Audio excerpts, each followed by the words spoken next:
Assalamualaikum warahmatullahi wabarakatuh. Waalaikumsalam warahmatullahi wabarakatuh. Baik, sebelum memulai pelajaran pada hari ini, yang baik kita berdoa terlebih dahulu dengan mengucap Bismillahirrahmanirrahim. Bismillahirrahmanirrahim. Perkenalkan, nama saya Alia Sinaladiva, bisa dipanggil Ibu Alia. Di sini saya akan mengajar pelajaran ilmu pengetahuan sosial. Sebelum dimulai, kita presentasi dulu ya. Ibu Mbak Dira Galuh Ramita, Mbak Indah Fajriah.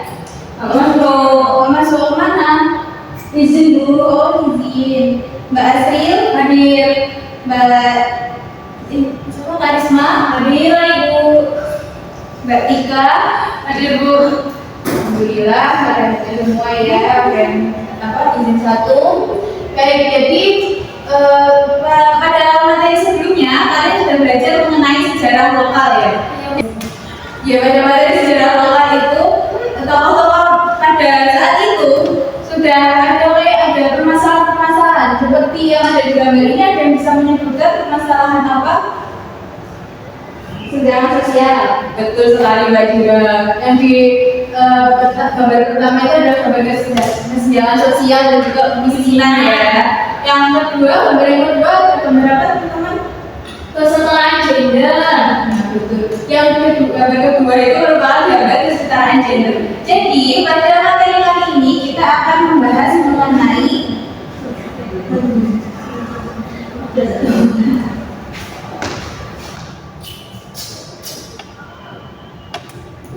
permasalahan sosial dan budaya. Jadi dua gambar tadi itu merupakan contoh dari jenis-jenis permasalahan sosial dan budaya. Ada yang tahu permasalahan sosial dan budaya itu apa? Pengertiannya? Ada itu Ya. permasalahan sosial budaya adalah masalah yang hanya terjadi di satu negara. Oh, sudah baik, tapi kurang tepat Mbak Dira. Ada yang lain mungkin? Saya Bu, ya, suatu kondisi saat terjadinya pelanggaran nilai-nilai dan norma di masyarakat. Betul sekali. Jadi permasalahan sosial budaya itu merupakan adanya isu-isu yang terjadi antara individu dengan kelompok yang berdampak pada masyarakat, yang mengenai nilai-nilai, norma-norma dan juga kebudayaan seperti itu ya. Lalu pada capaian pembelajaran kali ini ada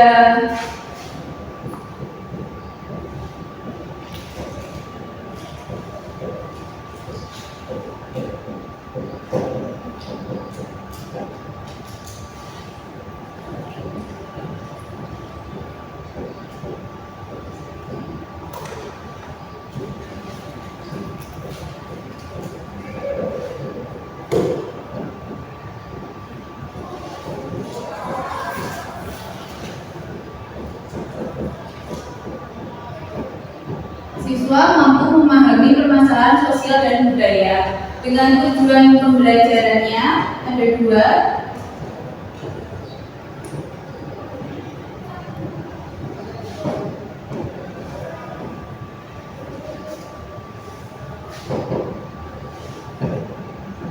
Siswa mampu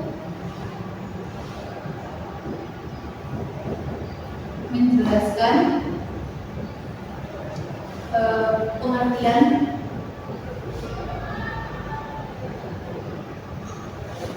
permasalahan sosial dan budaya,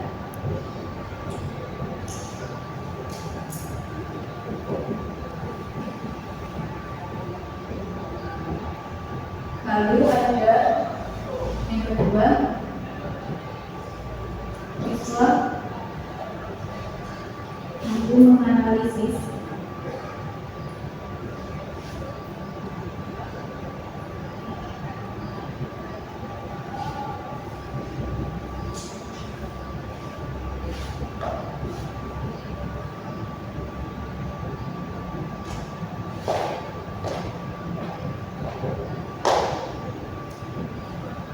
juga mampu menganalisis permasalahan yang ada, permasalahan sosial budaya. Oke, kita mulai masuk ke materi ya teman-teman semuanya. Yaitu yang pertama ada eksploitasi pembangunan yang berlebihan. Jadi pada masa kolonialisme itu banyak sekali tenaga kerja Indonesia atau penduduk Indonesia yang dijadikan budak di perkebunan Belanda. Nah, pada masa itu Belanda menerapkan sistem apa teman-teman? Ada yang bisa tahu? Ada yang tahu? Ya, betul, sistem tanam paksa atau Kulturkampf. Nah, dari situ itu dimulai dari abad 17, dari abad ke-17, dan dari situlah dimulai adanya eksploitasi eksploitasi lahan di Indonesia yang terjadi hingga saat ini. Dan di masa saat ini dengan adanya seperti manusia yang sering terus-menerus bertambah dan tidak adanya lahan yang memadai, tidak adanya lahan yang bertambah juga dari lahannya tetap manusia itu bertambah seperti itu. Oleh karena itu banyak sekali terjadi peralihan fungsi lahan. Ada seperti alih fungsi lahan hutan menjadi lahan pemukiman. Hal ini disebut juga dengan deforestasi atau peralihan lahan. Karena apa? Karena manusia itu kan semakin banyak, tapi lahannya semakin sedikit. Oleh karena itu pembukaan lahan itu diperlukan untuk manusia itu mendapatkan papan atau tempat tinggal. Lalu ada juga lahan pertanian. Selain lahan hutan, lahan pertanian itu juga dialihfungsikan menjadi perumahan. Karena apa? Karena lahan pertanian itu harga tanahnya itu jauh lebih murah daripada lahan hutan. Jadi banyak dialihfungsikan menjadi perumahan-perumahan. Padahal untuk lahan pertanian ini, hasil pertaniannya itu kan sangat diperlukan untuk kita ya, untuk mencukupi kebutuhan pangan. Dan kalau itu terus-menerus terjadi, maka nanti ada kayak penurunan pangan secara nasional gitu. Lalu selanjutnya ada kesenjangan sosial. Nah, kesenjangan sosial dan juga kemiskinan ini merupakan fenomena yang sudah ada sejak zaman kolonial hingga saat ini. Dan kesenjangan sosial ini di Indonesia sendiri muncul karena akibat perbedaan tingkat pendapatan individu yang erat kaitannya juga dengan kemiskinan. Nah, pada awal peradaban manusia kan manusia biasanya kenal dengan masa berburu, menabung, bercocok tanam. Dan intinya mereka itu seperti menggantungkan hidupnya kepada alam, kayak gitu kan. Lalu di Indonesia sendiri pada era penjajahan, maka masyarakat Indonesia itu sudah mengenal adanya mulai bisa berdagang, juga bisa mereka mulai untuk bekerja, lalu bisa menabung dari pendapatan mereka dan juga membuat lapangan pekerjaan baru. Namun dengan kayak perkembangan itu, jika mereka yang tidak bisa mengikuti tren, itu mereka akan tertinggal nanti. Dan juga kemiskinan ini merupakan kemiskinan merupakan kondisi seseorang individu yang tidak dapat memenuhi kebutuhan dasar mereka seperti kebutuhan sandang, pangan, dan juga papan. Nah, untuk kemiskinan sendiri terdiri dari beberapa faktor seperti adanya pendidikan, lalu seperti tidak adanya lapangan pekerjaan yang cukup, dan juga kurangnya motivasi dan lain sebagainya. Seperti itu ya. Lalu ada kesetaraan gender. Kira-kira teman-teman ada yang tahu apa pengertian dari kesetaraan gender? Saya Bu. Jadi kesetaraan gender itu menurut saya adanya kesetaraan gender berarti wanita harus memiliki kekuasaan yang lebih dari pria. Oh, ya baik. Terima kasih Mbak Azria atas jawabannya. Namun jawaban Mbak Azria masih kurang tepat ya. Ada yang bisa menjawab lagi? Saya ya. Jadi kalau saya kesetaraan gender itu adalah kondisi di mana kondisi yang sama laki-laki dan perempuan ini dalam hal perolehan dan kesempatan seluruh usia jadi sama. Oh iya, betul sekali. Beri tepuk tangan. Jadi, kalau menurut Surah BBI sendiri, kesetaraan itu merupakan sederajat atau berada di tingkat yang sama, tidak ada yang lebih tinggi maupun yang lebih rendah seperti itu ya. Jadi adanya kesetaraan gender itu mengharapkan adanya kayak posisi antara laki-laki dan perempuan itu sama gitu loh. Dan di sini ada 4 gambar. Ada yang tahu dari gambar yang ujung sana? Ada adik Kartini. Oh ya, yang pertama itu ada gambar ada Adik Kartini. Yang kedua gambar siapa teman-teman? Kartini. Ya. Lalu yang ketiga gambar ini siapa? Yang ketiga Bisa kita. Yang keempat yang keempat itu gambar ini. Jadi tokoh di atas ini merupakan kayak yang memperkenalkan adanya kesetaraan gender di Indonesia. Padahal pada masa itu Indonesia masih pada era kolonialisme. Nah, mungkin ada yang bisa membaca ketika yang bagian ini. Jadi apa itu kesetaraan? Setaranya perempuan dan laki-laki dapat tercapai saat keduanya memperoleh kesempatan untuk partisipasi, akses, manfaat, dan kontrol yang sama dalam berbagai aspek kehidupan masyarakat. Terima kasih Mbak Tika. Lalu selanjutnya ada kenakalan remaja. Jadi kenakalan remaja itu merupakan perbuatan yang melanggar nilai, norma, dan juga hukum yang dilakukan oleh remaja yang bisa dilakukan itu secara individu maupun secara kelompok. Mbak Dira mungkin bisa tolong dibacakan yang bagian vandalisme. Vandalisme, coret-coret tembok dengan kata-kata atau gambar tanpa izin. Ya, jadi vandalisme itu merupakan kegiatan mencoret-coret tembok atau bangunan-bangunan dan atau ya yang sebagainya itu tanpa izin. Biasanya itu contohnya seperti gambar-gambar atau tulisan-tulisan mengenai kayak kelompok-kelompok, nama-nama kelompok itu bisa menyebabkan kerugian ya, karena kan jadi jelek gitu ya nanti gambar-gambar itu. Dan yang kedua ada tawuran antar pelajar, bisa dibacakan nggak sih? Tawuran antar pelajar merupakan permasalahan sosial budaya yang telah menimbulkan banyak korban dan keresahan warga sekitar. Jadi tawuran antar pelajar ini merupakan tindakan yang dilakukan oleh anak-anak, biasanya anak-anak sekolah antara sekolah satu dengan sekolah lain dalam kekerasan, dan itu merupakan permasalahan sosial yang bisa menimbulkan banyak korban, bisa merusak fasilitas umum juga, dan juga meresahkan warga sekitar gitu ya. Lalu yang ketiga ada, bisa dibacakan Mbak Isma?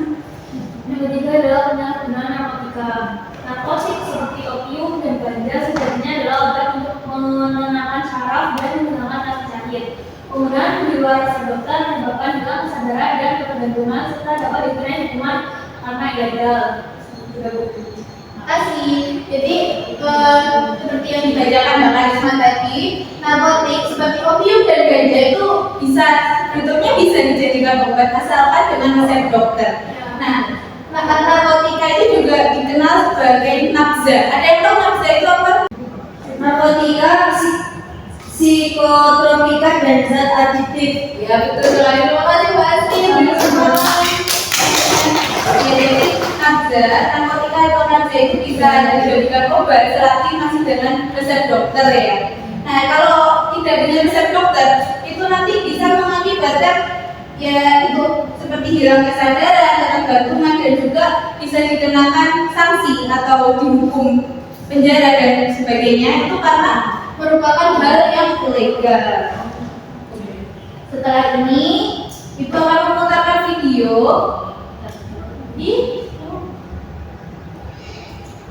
setelah ini Ibu akan memutarkan video pada kalian. Disimak videonya, itu kalian bikin resume dari video ini ya. Baik Bu. Kita simak bersama-sama ya videonya. Tidak sengaja dulu, rasanya saat ini perempuan laki-laki udah gak terasa lagi kesediaan. Semuanya rasanya baik-baik aja. Kayaknya semua punya semangat yang sama dan setara. Tapi faktanya kalau dilihat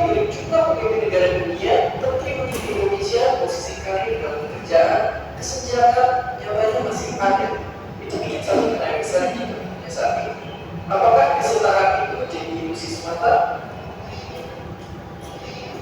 Tapi daripada cowok yang bicara, lebih perempuan aja yang bersuara.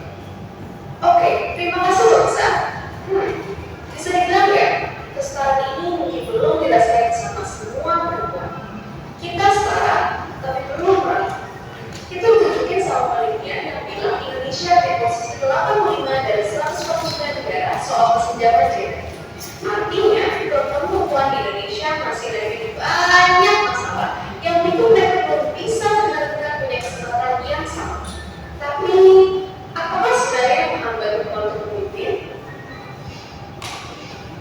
Masalah besar sendiri tentang perlindungan anak yang faktanya 15% anak perempuan di Indonesia menikah di umur dari 18 tahun. Selain itu aja berbagai kesehatan, itu bikin negara kemiskinan semakin gede karena mereka kehilangan hak buat sekolah, bikin kekuatan ekonomi jadi lemah, sampai nantinya terjebak dalam siklus yang sama dan akhirnya nggak bisa lepas dari kemiskinan yang menjerat sejak lama. Itu tentu aja harus dihentikan. Karena baiknya pemerintah lagi belajar peraturan yang naikin batas minimal perempuan buat menikah. Oke, tapi kalau terlepas dari situ, masalah penting lainnya banyak perempuan hadapi, dari ekonomi jalanan, masalah rumah tangga, sampai pendidikan tradisional yang dipakai perempuan dalam konteks pekerjaan domestik rumah tangga. Cita-cita dari pemimpin dunia dihalang oleh api dalam tubuh yang harus dijaga agar tetap menyala. Meski tentu aja dari rumah tangga sama pilihannya, nyatanya ini bikin perempuan harus pilih antara karir atau keluarga. Yang bikin persaingan pun jadi nggak setara. Di sisi lain, lingkungan pekerjaan dan laki-laki menjadi lebih superior dan kaya. Padahal, penelitian menunjukkan adanya hubungan erat antara kesejahteraan perempuan dengan tingkat ekonomi di suatu negara. Semakin sejahtera kaum hawa, semakin maju negaranya. Semua masalah itu menunjukkan cara kerja perempuan menjadi seorang pemimpin. Pada akhirnya kita bisa sama-sama ngomong. Ada banyak lakukan yang berhasil menunjukkan kalau perempuan bisa dan mampu memimpin dan jadi pahlawan. Kesempatan pendidikan yang terbuka kayak sekarang juga mesti dimanfaatin buat menjadi pemimpin perempuan baru di masa depan. Satu video ini mungkin nggak bisa menjelaskan semua penyebab atau permasalahan yang ada. Tapi mungkin ini saatnya perempuan fokus sama kesempatan, bukan ketakutan. Karena apapun yang kita lakukan, gak punya kekuatan. Justru sebaliknya, ketakutan kita lah yang memberikan kekuatan. Selamat Hari Perempuan Internasional. Dan seperti biasa, terima kasih. Baik teman-teman, tadi kalian sudah menyimak video itu tadi ya. Jadi saya minta tolong buat kalian menyimpulkan isi dari video tersebut. Kira-kira butuh waktu berapa menit ya? Buat 5 menit cukup? 10. Oke, saya kasih 10 menit ya buat menyimpulkan isi video. Dibagi disimpulan secara kelompok, Mbak Tika sama Mbak Karisma, Mbak Asri sama Mbak Gira gitu ya. Gak apa-apa, nanti habis itu kalian maju untuk mempresentasikan dulu deh. Iya, Bu.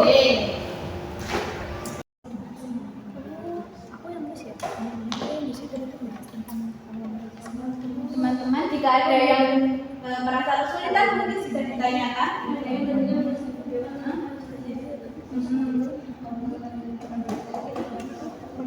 Iya, itu ya Mbak ya. Ada yang ingin ditanyakan Mbak? Tapi kalau yang misalnya di video berubah Iya, jadi tadi kan di video kayak gitu. Jadi nanti komen kayak itu ya. oh iya. Terima kasih ya. Iya.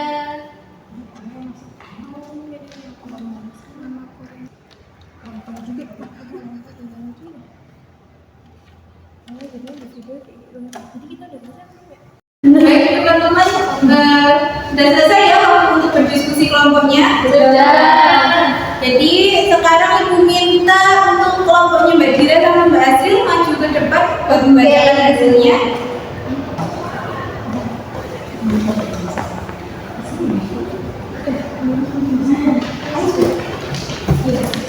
Ya.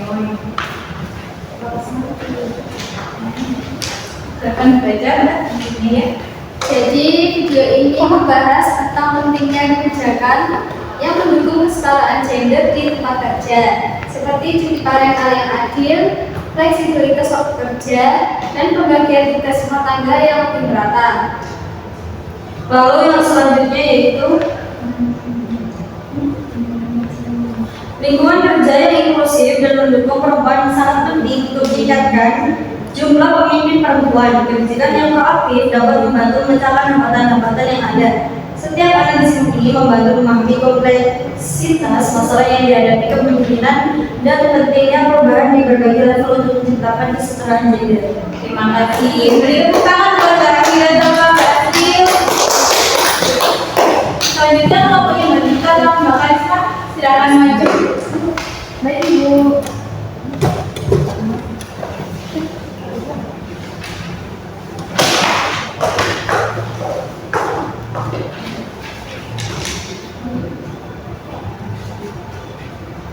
Jadi kami akan mempresentasikan hasil diskusi dari kelompok kami dan kesimpulan dari video ini. Silakan. Ya, jadi video tersebut menjelaskan bahwa banyaknya stereotip gender dan norma sosial yang menghambat perempuan untuk mencapai posisi kepemimpinan. Dalam banyak budaya, perempuan sering dianggap kurang kompeten dalam memimpin yang menciptakan bias di tempat kerja. Hal tersebut dapat menyebabkan kurangnya dukungan untuk perempuan yang ingin maju dalam karir mereka. Baik, terima kasih ya Mbak Karisma, Mbak Tika. Beri tepuk tangan.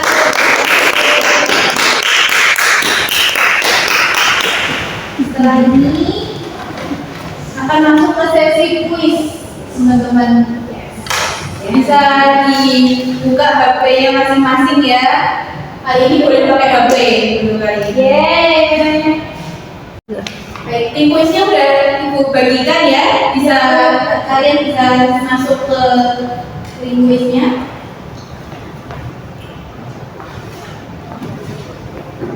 Jadi nanti bagi siapa yang dapat penghargaan peringkat yang tinggi nanti bakal Ibu kasih reward. Yeay.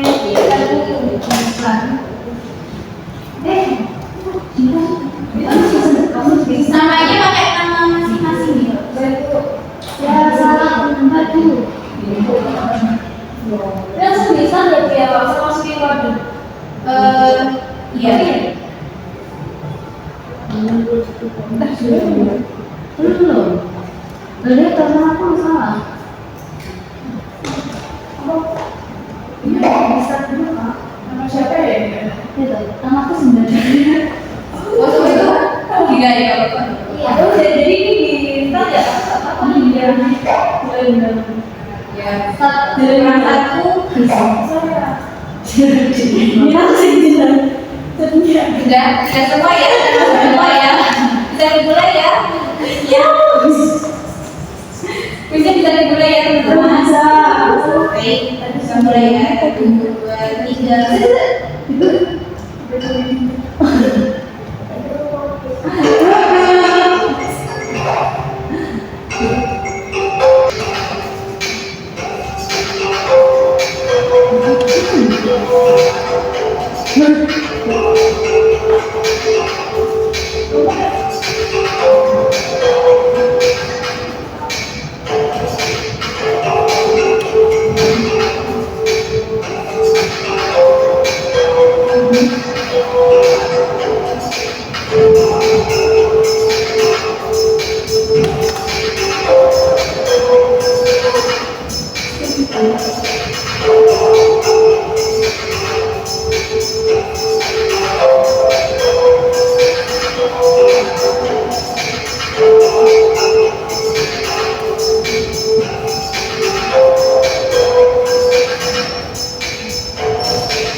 Fadira dan juga Mila masih.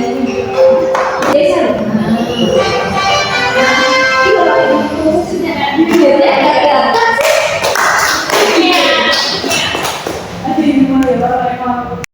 Baik, jadi kesimpulan pada materi kali ini yaitu perlawanan yang akan dilakukan oleh para tokoh-tokoh sejarah pada waktu itu dan juga permasalahan-permasalahan yang ada dari zaman kolonialisme yang hingga saat ini masih berlangsung itu bisa kita ambil hikmahnya dan juga kita jadikan pelajaran untuk menyikapi permasalahan-permasalahan sosial budaya yang akan ada di masa depan seperti apa tadi teman-teman? Eksploitasi lahan yang berlebihan, lalu ada kesenjangan sosial dan juga kemiskinan, lalu ada kesetaraan gender dan juga kenakalan remaja. Baik, terima kasih sudah mengikuti pelajaran kali ini dengan baik. Sebelum kita tutup, Ibu akan membagikan reward dari kuis-kuis tadi. Tadi kita membagikan dari depan.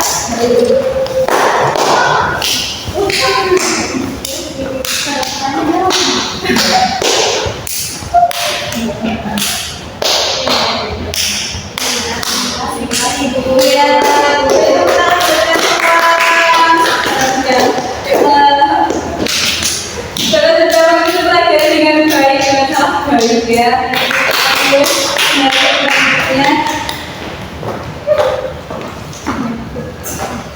Diam. Baik, pelajaran kali ini sudah selesai. Jika ada kurang lebihnya atau ada ibu ada salah kata pada penyampaian materi pelajaran ini, mohon maaf juga sebesar-besarnya. Kurang lebihnya mohon maaf. Wassalamualaikum warahmatullahi wabarakatuh. Waalaikumsalam.